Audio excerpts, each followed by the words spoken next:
Hello, good evening. This is Dr. Raghuram here. I'm a practicing diabetologist and physician at Kanva Diagnostic Center, Rajajinagar, Bangalore. I have practice experience of more than 15 years.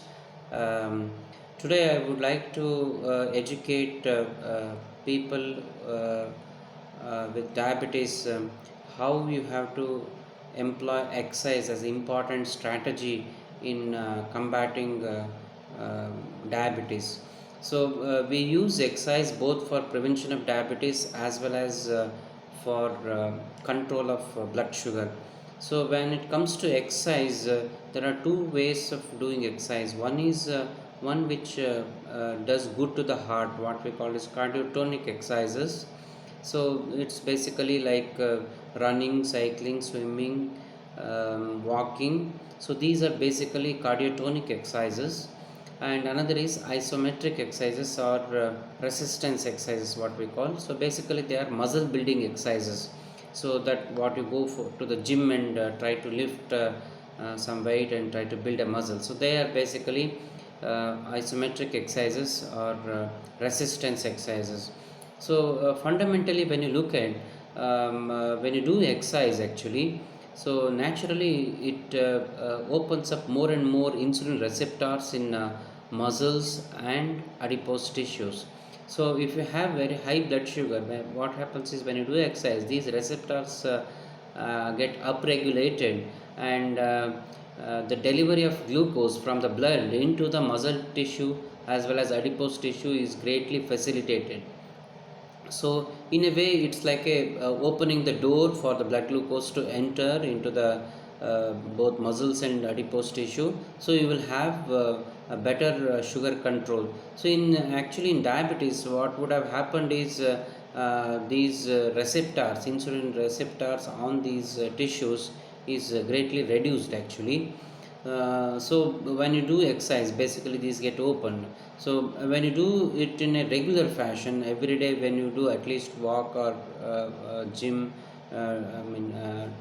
when you do that for at least half an hour, so it constantly opens up these receptors and you will get a better sugar control.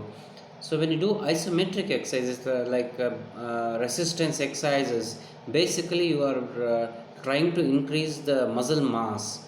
So when muscle mass is increased, naturally you will get more insulin receptors. Again, this is a strategy to reduce the blood sugar. So if you have more muscle mass, more insulin receptors, and more delivery of the blood glucose from bloodstream into the muscles, so again it helps in reducing the blood sugar. So these two are the fundamental principle, and the important thing is you have to be more consistent.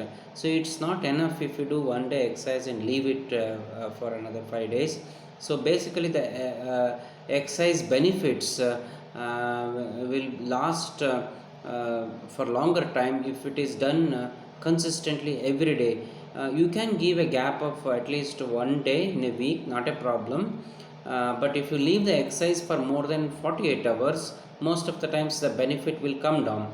So doing the exercise regularly is key in controlling the blood sugar. So if you want prevention of diabetes, so you start exercise from an early age. uh, do it consistently. Again, so suppose somebody has a strong family history of diabetes, so we would advocate them to have the risk factors for diabetes under control. One of the key risk factor today we find in our day-to-day life is obesity. So if you control your weight, most of the times we are able to achieve in preventing the occurrence of diabetes. So if you do exercise regularly, so naturally we can put a check on your weight, and thereby we can substantially reduce the new onset of diabetes. What I would suggest for most of the people is at least try to reduce 5% of your existing body weight, which is a feasible target in most of the people.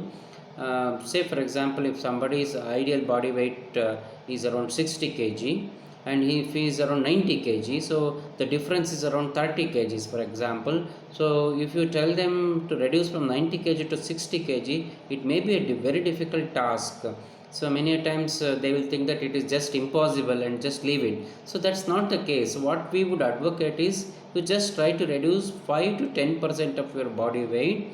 That means in that 90 kg individual, so it comes to around 4.5 to 9 kgs. 5 to 10% means, so even if you reduce 4.5 to 5 kg, still you will get a metabolic benefit which we are want to give in every patient. So you may not actually have a great reduction in weight and look better externally, but there are very significant advantage in terms of metabolics, even if there is a 5% weight loss.